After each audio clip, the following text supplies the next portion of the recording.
true story of a small-town girl who came to the big sea.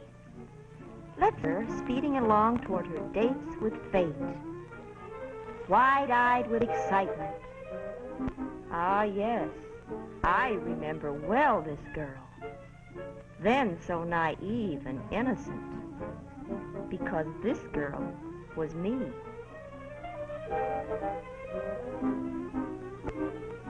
Little did I suspect that bright day the startling adventures just waiting to happen to me in the city ahead. If I had known then all that would happen to me, I might have turned the car about and raced away from this place twice as fast as I was speeding toward it. Rounding a curve, I brake my car to a stop on a hill, high above the city I had heard so much about all of my life. Bright fires of excitement were sparkling inside me as I ran forward for a first look at it. There below me, a bit smoggy, lay fabulous Hollywood. Astounding adventures awaited me down there. But quickly, my thoughts jumped back to my home of Greenfield, the newspaper office where I worked, the afternoon I had been summoned into the office of our editor, a man who both fascinated and frightened me.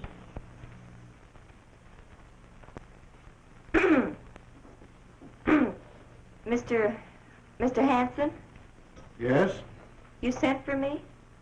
Oh, yes, I did, Miss Sloan. I wanted to have a little talk with you. Very confidential. You see, for some time now, I've been thinking about you. Why, what would you be thinking about me? You'd be surprised. Oh. Why, Miss Sloan, you're not afraid of me, are you? I guess I do have a kind of a reputation that frightens most girls in this town, but tell me, Miss Sloan, do you think I'm a big bad wolf? Miss Sloan, as I was saying, I've been thinking about you, and do you know what people in Hollywood do? I mean, do you know what actually goes on out there? Well, No, you don't know, Miss Sloan, because everything you read or hear about the movie city contradicts everything else you read or hear about it. Like this, for instance, today's paper. It's here on page 1. There. Hollywood investigator claims belly dancers perform nearly naked in swank strip spot. Or this juicy item. Screen star spits in critic's eye, scores bullseye. Now these are the news headlines, but listen to what film fan reporter writes in her column. There. I've always found screen stars to be innately kind and polite. Now, I always thought anyone that spit in your eye was downright impolite. And this. No matter what scandalous tales you hear about our city, the truth is nothing unusual happens here. But take a look at this. Naked woman on motorcycle outraces police through streets near Hollywood. A naked dame racing bareback and bare everything else through the streets. I suppose that's not unusual for Hollywood. And listen to this sugar broadcast by Prunella Skipper.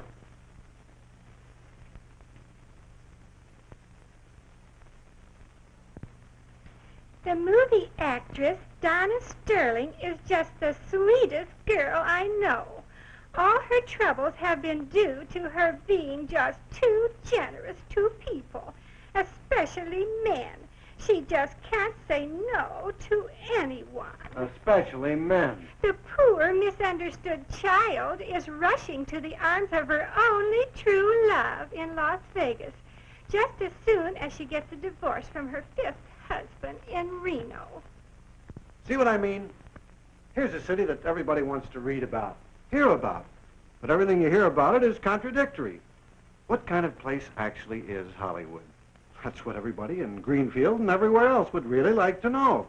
So give them the answer, the real lowdown with no punches pulled, and I'll bet we double the start time circulation.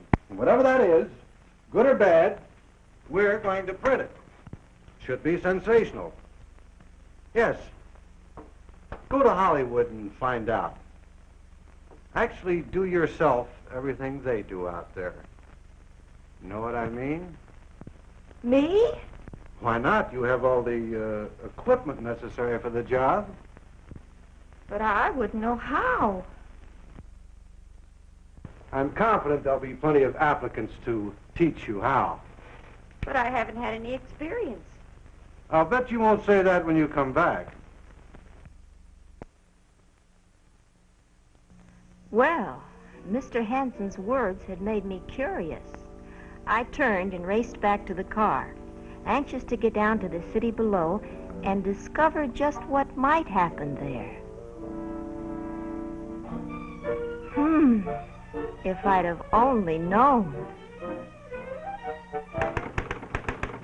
36 hours later, I was typing my first article, for I felt sure what had already happened to me would surprise readers of the Greenfield Star-Times.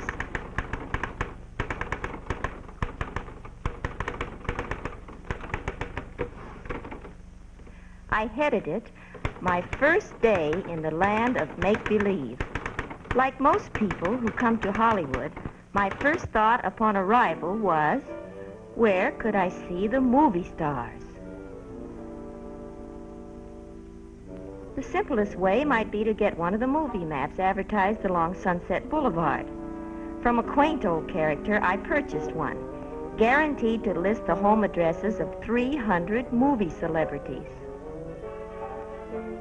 And so, I set out to see the stars. You think all these glamour boys and girls live on vast estates? Ha!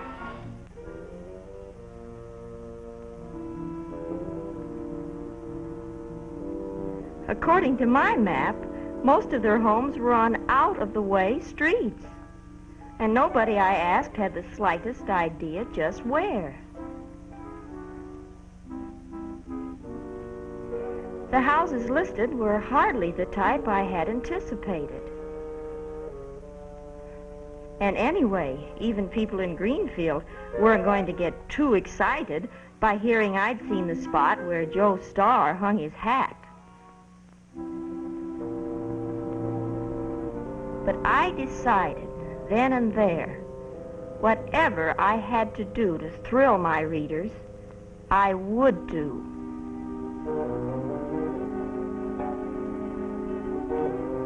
My first adventure, however, happened by accident.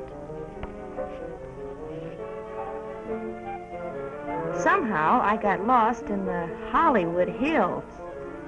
Looking for someone to give me directions, I saw a strange figure. I waved. Whoever, whatever it was, disappeared behind a high stone wall. Curious, I got out of my car. The place had a foreboding look. But I was lost. Anyway, I was seeking strange experiences. This looked like a place where you would certainly find them.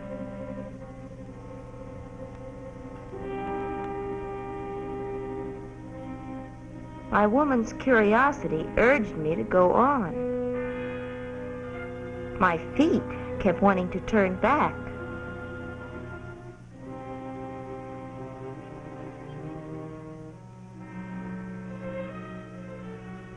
Somehow the place was weird. A perfect setting for ghouls and ghosts and horrible happenings.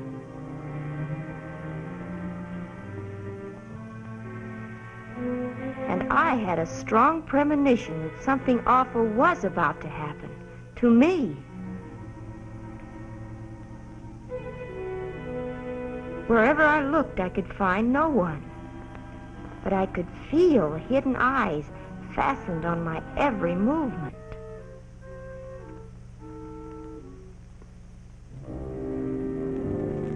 It was a creepy place.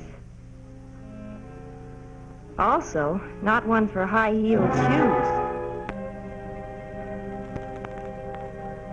I tried to act calmly, but inside, my nerves were whipping up a small-sized panic. Suddenly, something jumped up in the bushes behind me. I screamed. Now I was frightened. It seemed I had stumbled into the ruins of an old castle, a haunted castle. I ran until I lost my breath, and then I saw a thing. Where was the gate?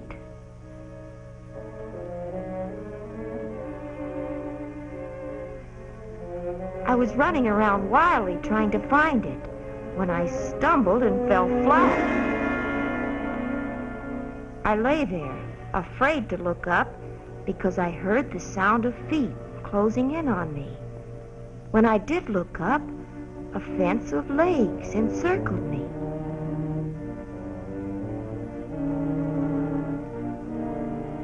And the tallest man I had ever seen towered over me. The man motioned for me to get up.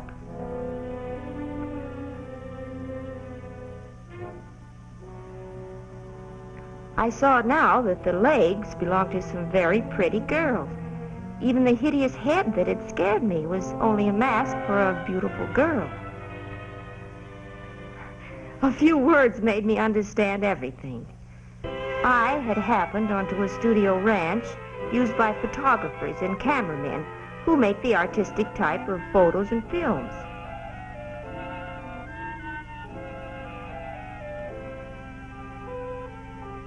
These girls were a group of models who posed for them. They had hidden at my approach because onlookers were usually a nuisance.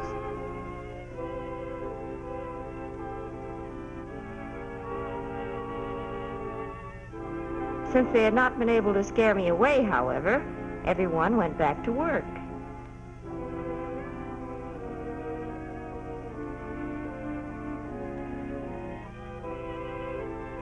There were several groups of professional photographers around. But, as one of the models pointed out, some of the photographers used the picture-making gag just as an excuse to get acquainted with and ogle girls.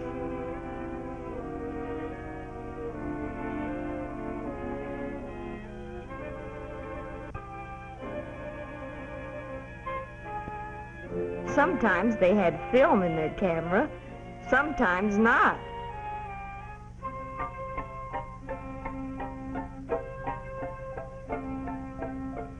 Later, promising to stay out of camera range, I wandered about, looking at different groups at work.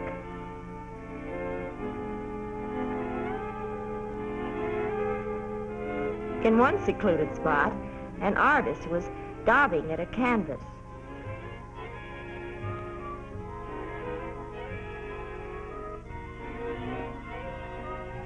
After a while, the artist had an idea, and his idea, he should paint less of the model's costume and more of the model.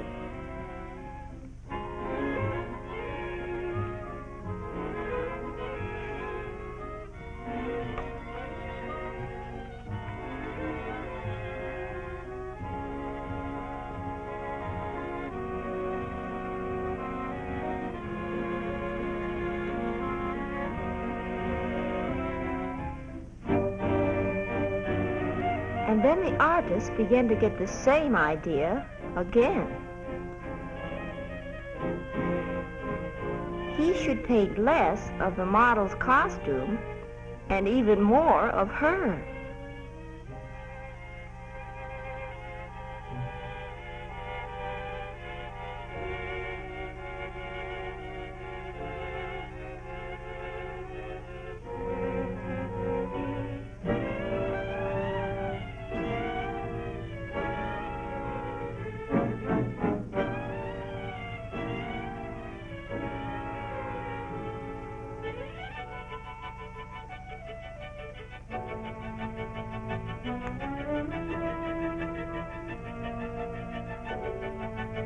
Well, that same idea just kept coming back to the artist.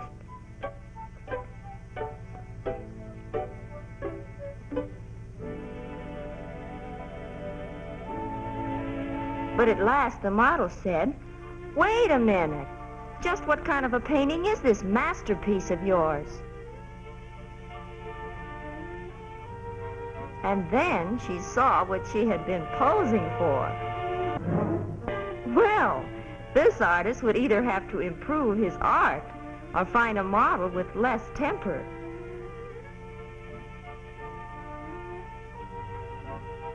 Between posing scenes, the model sought out hideaway corners in which to sunbathe. An even, all-over tan was particularly desirable for color shots, they told me.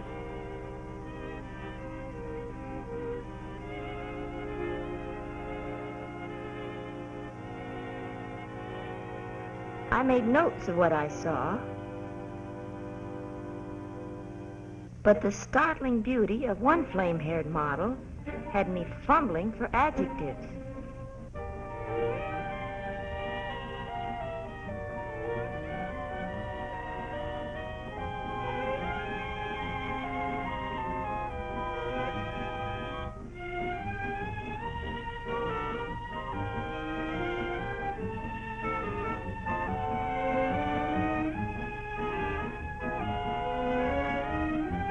Innumerable young peacocks roamed all over the ranch, and this girl threw breadcrumbs to them.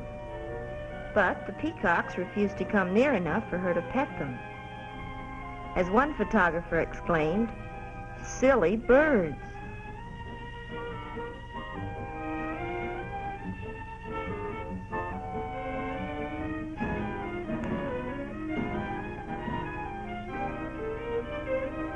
This model, I learned later, was Linnell, top favorite among the lensmen who do covers for magazines.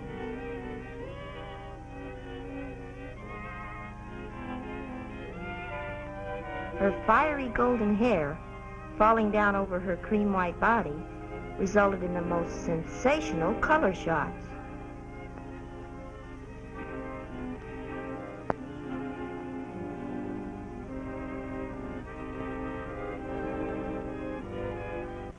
The hot rays of the sun were beaming down now, and when I saw one of the girls doing a scene for a movie in a pool, I really envied her.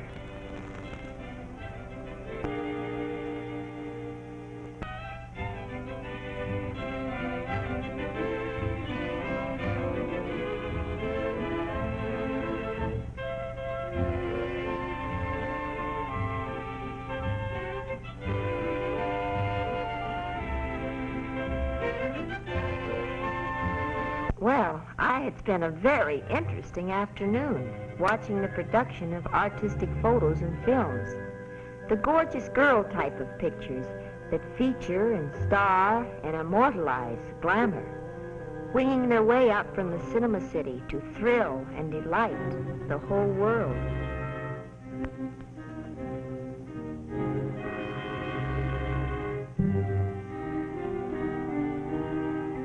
As I was leaving, the tall photographer handed me his card. He said he could use me as a model, but I was still a little afraid of him. The third day I was in Hollywood, I received an envelope marked "Very Personal." The letter inside invited me to some very special entertainment, to a show you could see only in Paris or at this French Follies Theater. To ensure admittance, I took the letter and $2 and found on arrival the show had already started.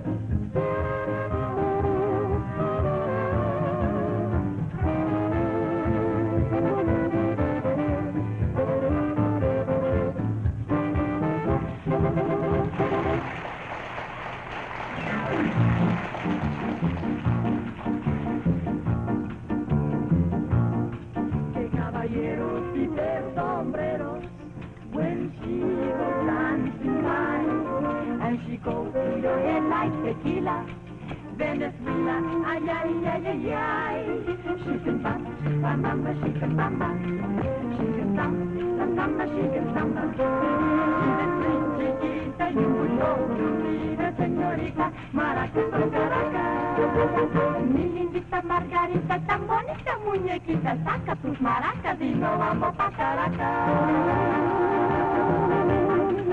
¿Con Caracas? Sí. I think.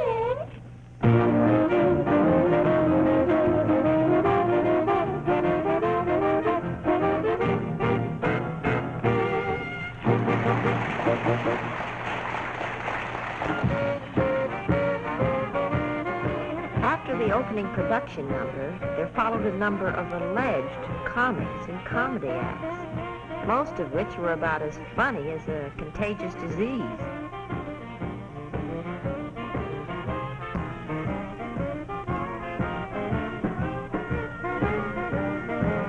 And then, several dancers. This was dancing.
set to read your latest literary gem for the Star-Times.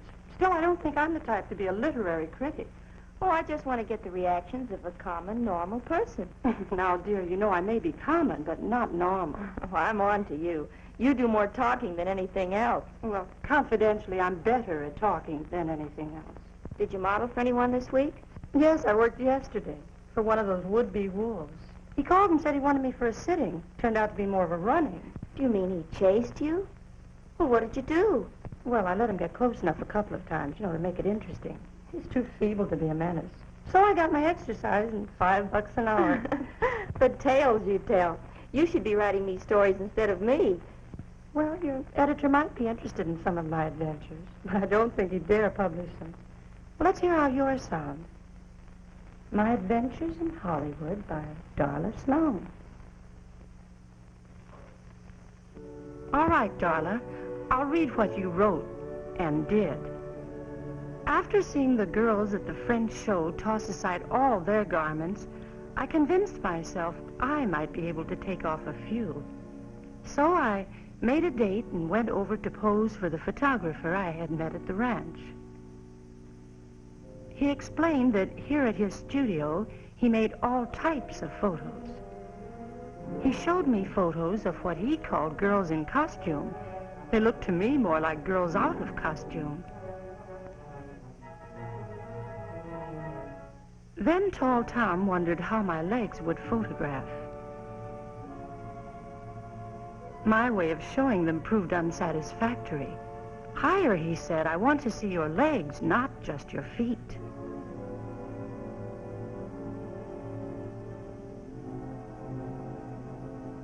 To change into a costume, he sent me behind a small screen.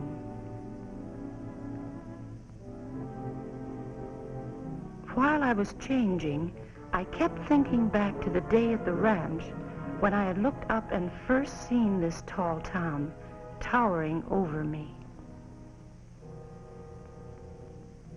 I began to wonder just what he had in mind now.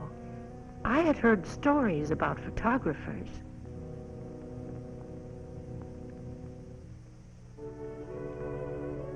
There was something sinister about this fellow.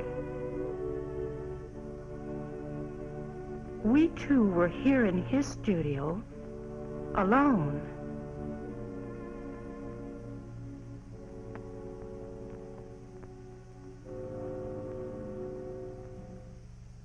I peeked out again. His back was toward me, and then he turned and saw me. He started coming toward me. He came nearer, nearer, near. Oh. And then he said, "Here, wear these stockings."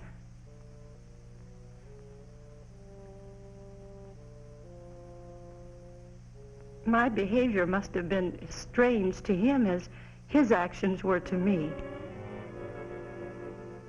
The outfit for the first photos actually wasn't too brief, but for some reason, I felt as if I were trying to hide behind 3 postage stamps.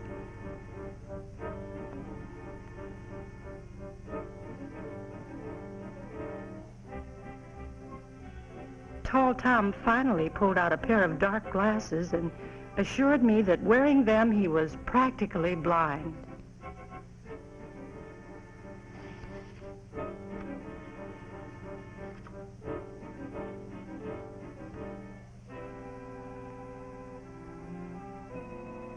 After getting me into a pose, he wanted me to smile.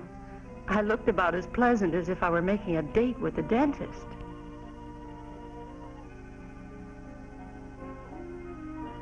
Finally, he promoted a fair expression by having me say, "cheese." Maybe this is how they started calling this kind of photography cheesecake.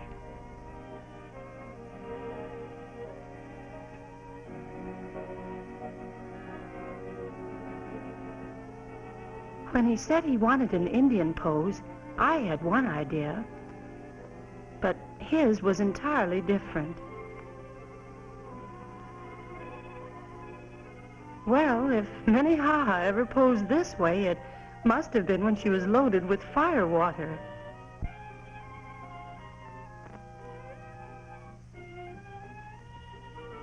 But even after he snapped it, Tall Tom still called this an Indian pose. I had material for another article, and the photographer and 2 male customers all had asked me for a date. Well, after reading this, I'd say that when you went back to Greenfield, all the women will hate you, but all the men will want to date you.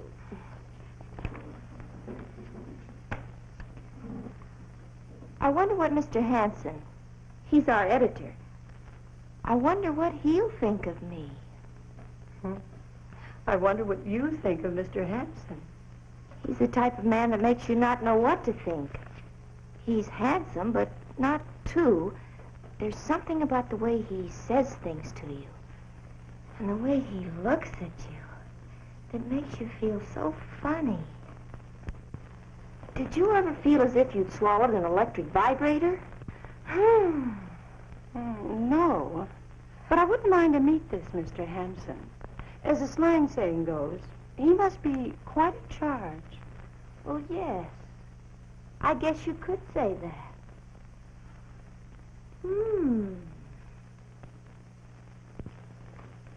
Hey, who's the lassie with the cute chancy? Use this in a 4-column spread over Darla Sloan's article. Here. Yo, so that's how Darla Sloan looks. No wonder so many interesting things happen for her to write about. Yes, I guess she's getting plenty of experience. I read all her articles. You know, here in Greenfield, you gotta get your excitement secondhand. Believe me, boss, if what she writes actually happens, in Hollywood, she's good. She was good here, too. I wonder what she'll do next. I wonder. Well, Mr. Hanson might have been surprised to know I was thinking of answering a Lonely Heart ad. Not the one who wanted a perfect mate. And I couldn't help the handsome man who needed a wealthy wife. But Mr. Sophisticate, who wanted to show some girl a wonderful evening. He might be just the escort to show me around some unusual night spots.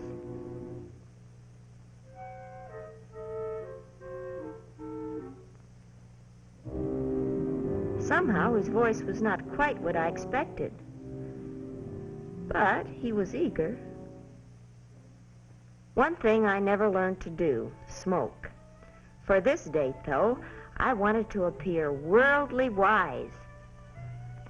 But as usual, one drag and I felt as if I were drowning.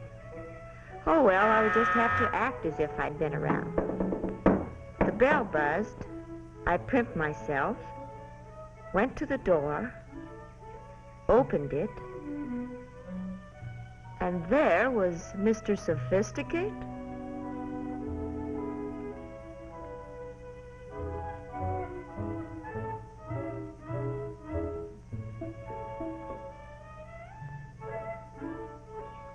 With a snoot full of water, I asked this character if he wanted me to take his hat. So,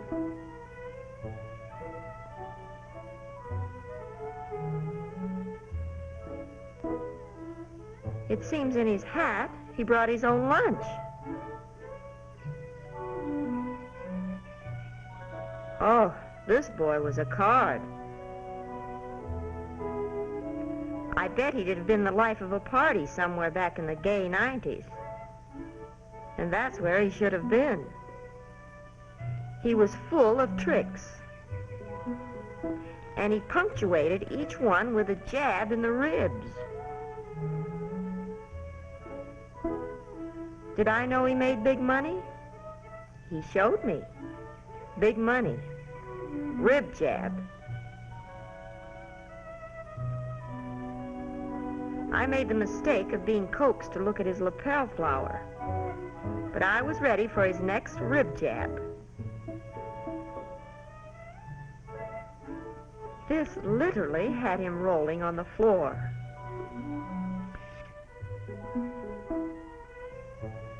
Next, had I ever seen the Three Stooges? You know, one butted the other with his head, the second kicked the first in the pants. Foolishly, I asked what the third did. Mr. Sophisticate showed me.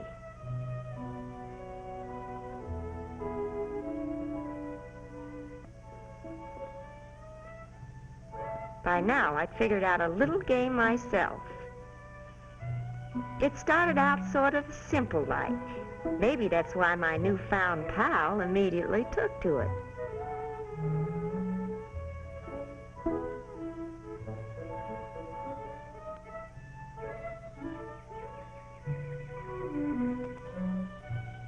But as my game progressed, it became a little more complicated.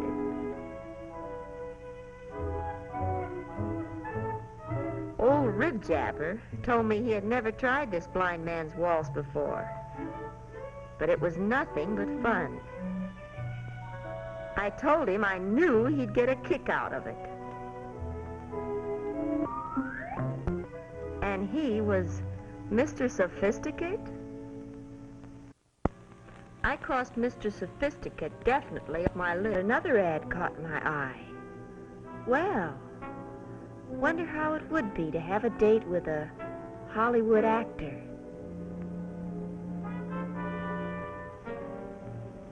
The next evening, though, when the buzzer sounded, I had almost decided not to answer it. But I knew he was completely different from Mr. Sophisticate the moment he stepped inside the door and said, I am Sir Reginald Reginald. Sir Reginald, won't you sit down? You may call me by my first name.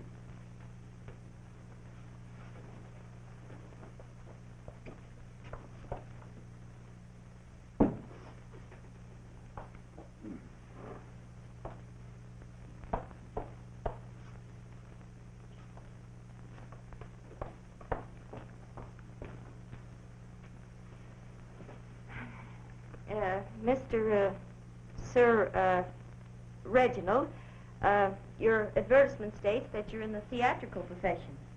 Yes. I'm a thespian, an actor, you understand, from the theater, legitimate theater. You should have seen me in Shakespeare. To be or not to be, that is the question.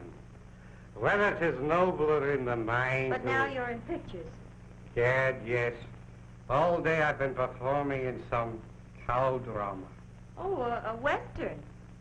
What part did you play? My line was, they went that way. There's 5 different characters in 5 different makeups. I said, they went that way. I think they went that way.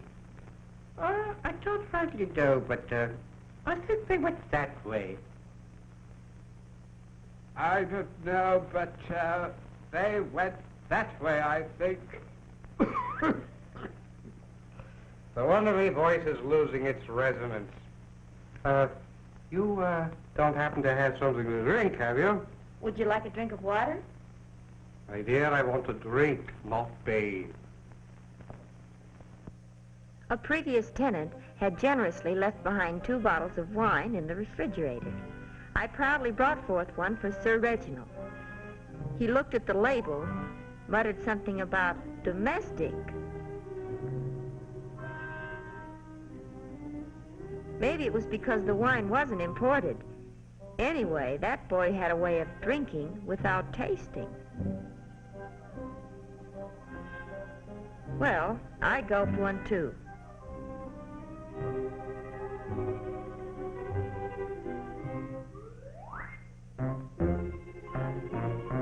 But I soon found, no matter how I did it, I couldn't empty glasses as fast as my noble friend. Sir Reginald finished the first bottle in a breeze. The second bottle about finished Sir Reginald.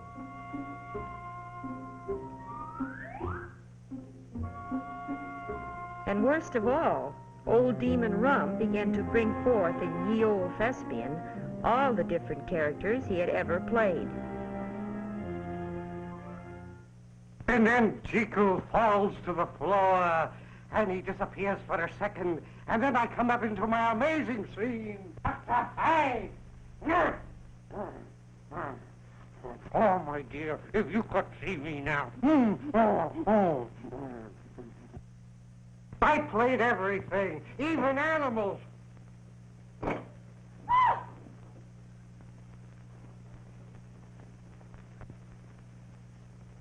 Perhaps you saw me as the Avenger of the Sun's Fury. Oh, what a scene. The sort of thing the audiences love. I beat the heroine for 2 reels. What a romantic scene.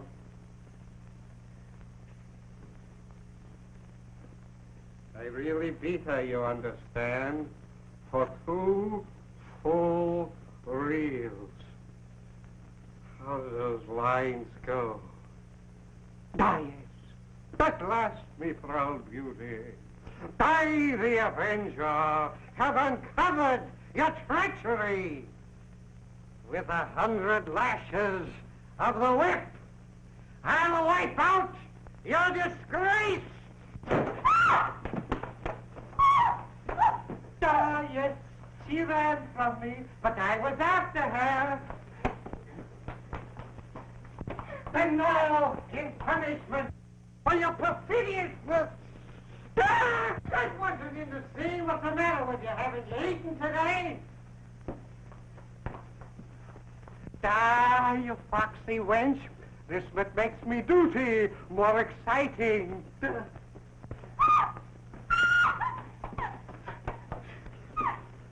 Stop, Cinderella! Stop! Peter, for 2 full reels! Stop twisting and turning and ruining the scene! Here! 2 full reels! Until I was completely done in.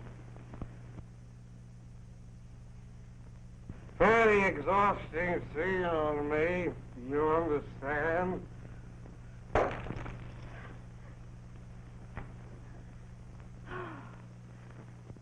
Finally went to a nightclub with a gentleman who advertised himself as safe and sound.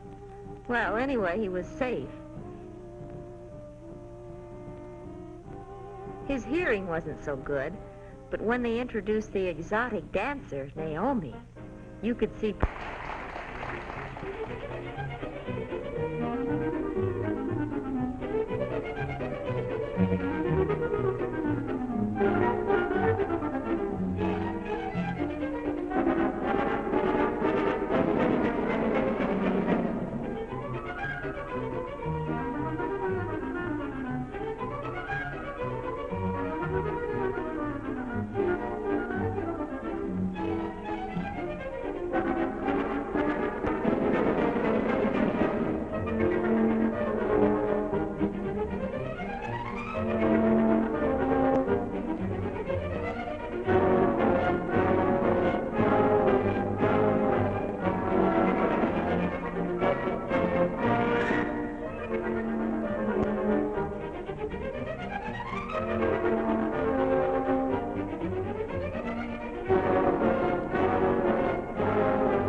After Miss Naomi's artistic efforts, I noticed a couple near our table, having a difference of opinion about a subject most popular in Hollywood, legs. They moved away and I forgot them. Another act was being introduced on the stage. When Pops found the next act was not an exotic dancer, he lost all interest in the show. Well, with my escort falling asleep in my face, maybe this was the time to be nonchalant and light up a cigarette. I did. Usual result.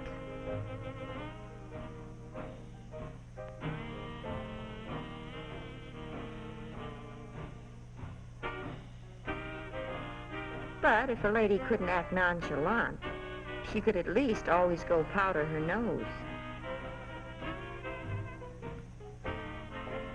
Approaching the nose powdering department, I saw the couple which had been arguing near our table.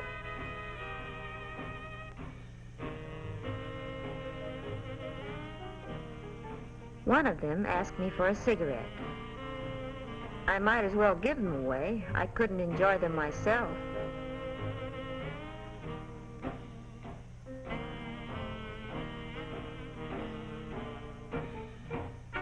The fellow explained the two of them were arguing about whether his friend, Janae, had better than average legs. To decide the argument, he wanted me to match legs.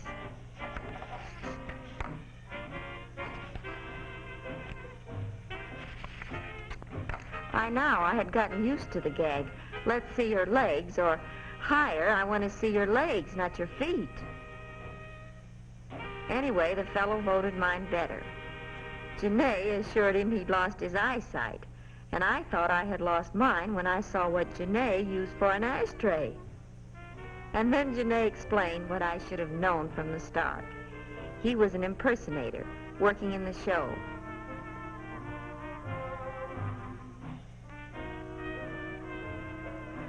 No wonder I choked on my cigarette this time.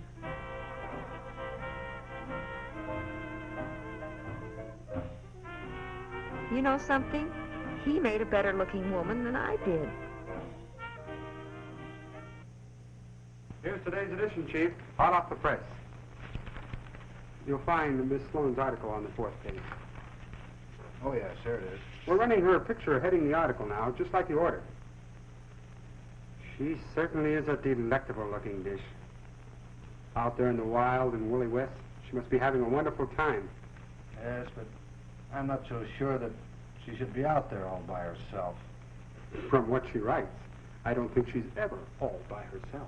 I mean, nobody from here went with her. Is out there to watch her, watch over her.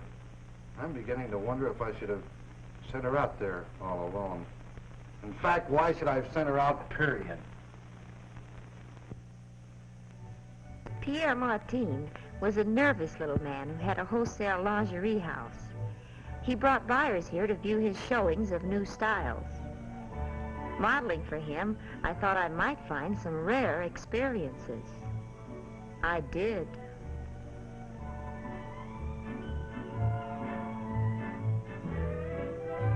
It was nothing unusual for the excitable Pierre to stick 2 cigarettes in the customer's mouth and light both of them. One reason for Pierre's bluster was that we girls in the dressing room were never ready to start the shows on time. Girls, hurry, please. The men are here waiting. Girls! Say, isn't it funny the buyers are always men?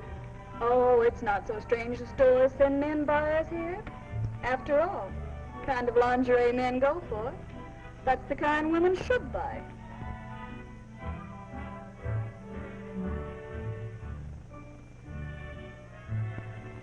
Girls, let's go with the first number. How long will you be? 5 or 4 minutes. No. I wonder what makes him so excitable all the time. Probably working around all this lingerie. Make way, for the body's beautiful. You should have been parading around out there 5 minutes ago. You mean for something so wonderful? They can't wait 5 minutes? The way she's always claiming what a shape she has. You'd think she had my body. You'd better hurry, Jean. You follow me. I've always found that easy. Dreamer. Well, girls, here I go. No matter how impatient the buyers had become, the sight of Francine displaying Pierre's creations always had a soothing effect on them.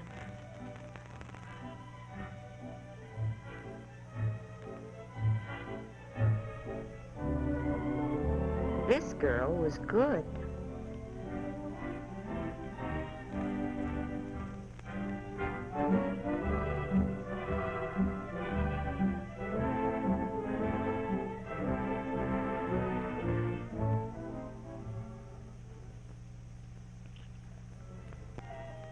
A short-length nightie was my first contribution to the showing.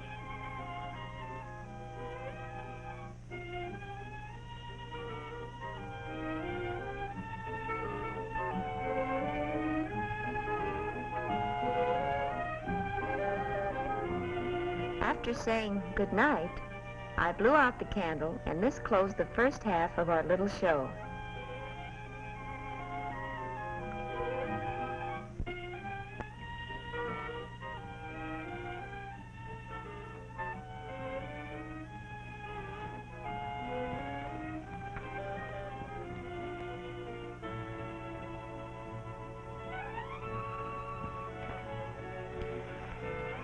I wonder if most of the buyers come in to buy or just to look. Why, dearie, don't tell me you're the type that minds men looking at you. Why, the 2 days that you've been here, you must have had a dozen men ask for your phone number. Or maybe the shrinking violet routine is what gets them. Yes, I'll have to try. I'll have to convince men that I'm so very, very nice. I've got news for you. You're not that good an actress.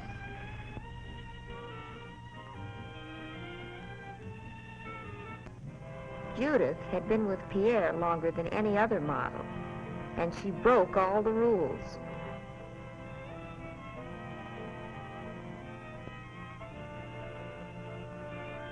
I saw her giving her telephone number to one of the buyers.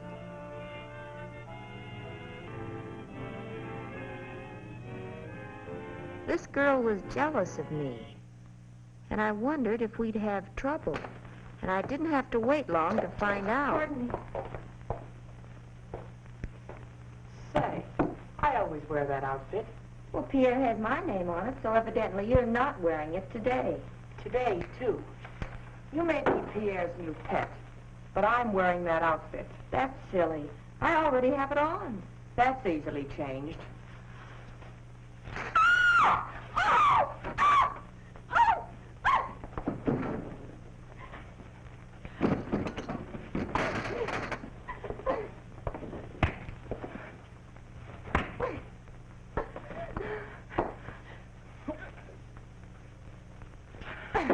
What's happening in there? Stop it, you hear? I'm coming in. Bring it up! Don't, girl. Be in a minute. Don't, no, please. Dad'll be barging in. Please, look at this. Here. What's going on here?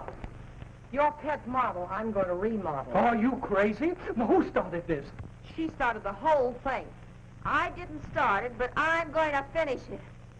Give me room.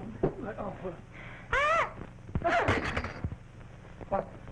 Be careful now, girls. Oh, stop it. Oh, my goodness. Don't start it again, please. Stop. Stop it this minute. Here, what's going on here? Stop.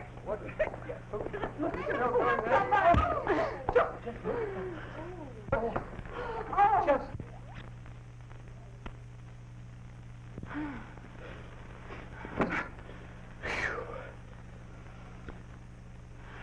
Why, Mr. Hanson, what are you doing here? Well, I was worried about you, and I came to Hollywood, and I went to your apartment, and they said you were working here. Well, I'm not exactly dressed to give you a formal reception. Still afraid of the big bad wolf, huh? Listen, after what I've seen and done out here, you just think you're a wolf. Watch me. You. Oh. Wow, you certainly have learned a few things in Hollywood. And that's only the beginning of what I've learned out here.